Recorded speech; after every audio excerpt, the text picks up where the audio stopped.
আমার জীবনে কোনো কিছুই ঠিক হয় না। হাজারটা ভালোর মাঝে একটা খারাপ থেকেই যায়, আর সেই একটা খারাপ হাজারটা ভালোকে দুঃখে পরিণত করে, আর অবশেষে দুঃখকে সঙ্গী করে ঘরে ফিরতে হয়। জানি না কেন আমার সাথেই বারবার এমনটা হয়। পাশে আছি কথাটা সবাই বলে, আসলে কি তারা পাশে থাকে? শেষ পর্যন্ত কেউ থাকে না। পাশে আছি কথাটা বলাটা খুবই সহজ, শেষ পর্যন্ত থাকাটাই হলো আসল কথা। মানুষ শুধু স্বপ্ন দেখায়, সেই স্বপ্ন রূপান্তর কতজন ঘটাতে পারে? যারা স্বপ্ন দেখাবে দেখবেন তারাই এক সময় সকল স্বপ্ন টুকরো টুকরো করে ভেঙে দিয়ে চলে যায়। তখন নিজেকে সামলাতে খুবই কষ্ট হয়। ওই মুহূর্তে মনে হয় আমার আর হারানোর মতো কিছুই অবশিষ্ট নেই। আমরা সবসময় কাছের মানুষের থেকেই কষ্টটা বেশি পেয়ে থাকি। দূরের কেউ কষ্ট দিলে সেটা আমাদের মনে দাগ কাটে না, কিন্তু কাছের কেউ কষ্ট দিলে সেটা আমাদের মনে সারা জীবন থেকে যায়। আমি বুঝতে পারি না আমি মানুষটা খারাপ নাকি আমার সময়টা খারাপ। সময় আর আপনজন যখন একসাথে আঘাত দেয়, মানুষ তখন বাহির থেকে নয় ভিতর থেকেই পাথর হয়ে যায়। বন্ধুরা, কথাগুলো আমার নিজের জীবন থেকেই। যদি ভালো লেগে থাকে অবশ্যই কমেন্টে জানাবেন। আসসালামু আলাইকুম বন্ধুরা, সবাই কেমন আছেন? আশা করি সকলেই খুব ভালো আছে। আমিও আলহামদুলিল্লাহ খুব ভালো আছি। আবারও চলে আসলাম আপনাদের মাঝে নতুন আরেকটা ব্লগ নিয়ে। আশা করি ব্লগটা আপনাদের কাছে ভালো লাগবে। শুরু থেকে শেষ পর্যন্ত আমার সাথেই থাকেন।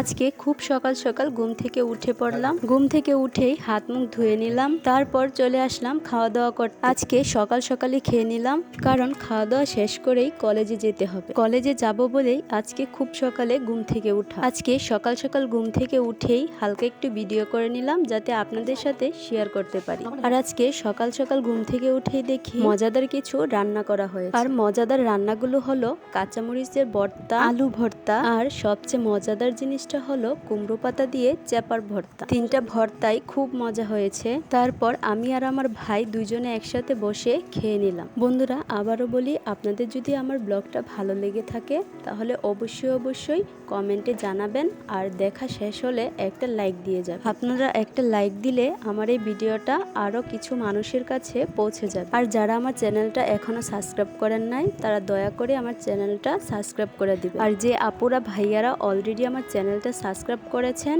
তাদেরকে অসংখ্য ধন্যবাদ এবং ভালোবাসা। অনেকে ভাইয়ারা আপুরা হয়তো এই ভর্তাটা দেখে কচু শাক হয়তো মনে করতে পারেন, কিন্তু আসলে এটা কচু শাক নয়, কুমড়া পাতা দিয়ে চেপার ভর্তা। আর এই ভর্তাটা খেতে খুবই মজা। যারা যারা এই ভর্তাটা এখনো খান নাই তারা অবশ্যই বাসায় বানিয়ে খাবেন। বন্ধুরা, খাওয়া দাওয়া শেষ করে তারপর চলে আসলাম কলেজের জন্য রেডি হতে। এখন বাজে সকাল 8টা, আর আমার কলেজ সকাল 9টা থেকে। আর আমি আজকে সকালে 6টার দিকে ঘুম থেকে উঠেছিলাম। আমার বাসা থেকে কলেজে যেতে প্রায় 15 থেকে 20 মিনিট সময় লাগে। আর আমি 8টা থেকে 8:30 পর্যন্ত রেডি হয়ে 8:30টার দিকে বাসা থেকে বের হয়ে 9টার সময় কলেজে উপস্থিত থাকি।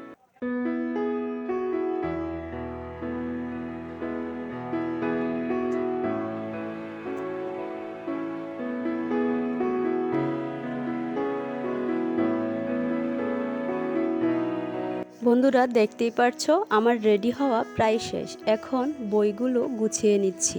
এই তো বন্ধুরা, তারপর কলেজের উদ্দেশ্যে রওনা হলাম। আর প্রতিদিন সকালটা আমার এমনভাবেই কাটে, আর এই সুন্দর সকালটা তোমাদের সাথে একটু শেয়ার করে নিলাম। আর এইগুলো ভিডিও শেয়ার করার আরেকটা উদ্দেশ্য আছে, আর উদ্দেশ্যটা হলো আজকে যে দিনটা আমি পাচ্ছি কালকে সেটা নাও পেতে পারি। আমি যত সামনের দিকে আগাবো এই ভিডিওগুলো দেখে আমার পিছনের কথাগুলো স্মরণ করার জন্য ভিডিওগুলো পোস্ট করা। বন্ধুরা, কলেজ থেকে আমি 12টার দিকে চলে আসলাম, আর বাসায় এসেই আমাকে বললাম ডিমবাজি করতে। ডিমবাজিটা আমার এতটাও পছন্দ নয়, কিন্তু দুপুরের রান্নাটা এখনো হয়নি, যে কারণে ডিমবাজি দিয়ে ভাত খেয়ে নিলাম। আর এই ডিমকেই বলা হয় গরিবের বন্ধু। গরিবের বন্ধু এই কারণে বলা হয় যে ঘরে কিছু না থাকলেও ডিমবাজি দিয়ে ভাত খাওয়া যায়, আর অল্প সময়ের মাঝেও ডিমবাজিটা করে ফেলা যায়। হুট করে একটা মেহমান ঘরে আসলে ঘরে আর কিছু থাকুক বা না থাকুক, ডিমটা যদি থাকে সেই ডিমটাকে ভাজি করে বা ভুনা করে মেহমানকে আপ্যায়ন করা যায়।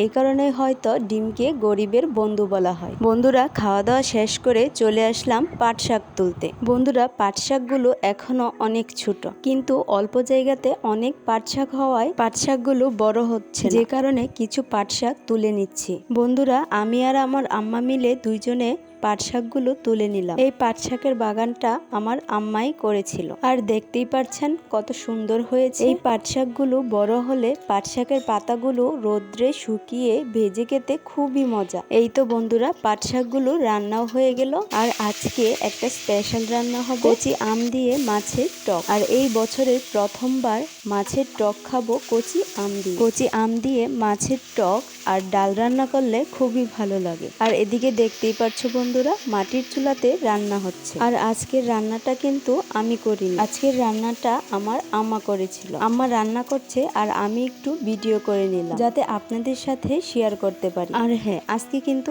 আরেকটাও রান্না হয়েছে, চেপা দিয়ে লতার তরকারি। এই রান্নাটাও অনেক মজা। এই রান্নাটার ভিডিওটা আমি করতে পারিনি, কারণ তখন আমার খুবই ক্ষুধা লেগেছিল, যে কারণে ভিডিও করার মুডই ছিল না। আর আমি এদিকে আম্মাকে বারবার তাড়া দিচ্ছিলাম, আমার অনেক ক্ষুধা লেগেছে, তাড়াতাড়ি রান্না করো। বন্ধুরা দেখতেই পারছো তরকারির কালারটা কত সুন্দর হয়েছে। আর আমরা প্রতিটা তরকারিতে একটু ঝাল খেতেই পছন্দ করি, কারণ বাঙালি হয়ে ঝাল খাবো না এটা কি করে হতে পারে। আর এইদিকে দেখতেই পারছো বন্ধুরা, তরকারিতে বলক ওঠার পর আম্মা আম কেটে দিয়ে দিল। বন্ধুরা এই হলো তরকারির ফাইনাল লুক।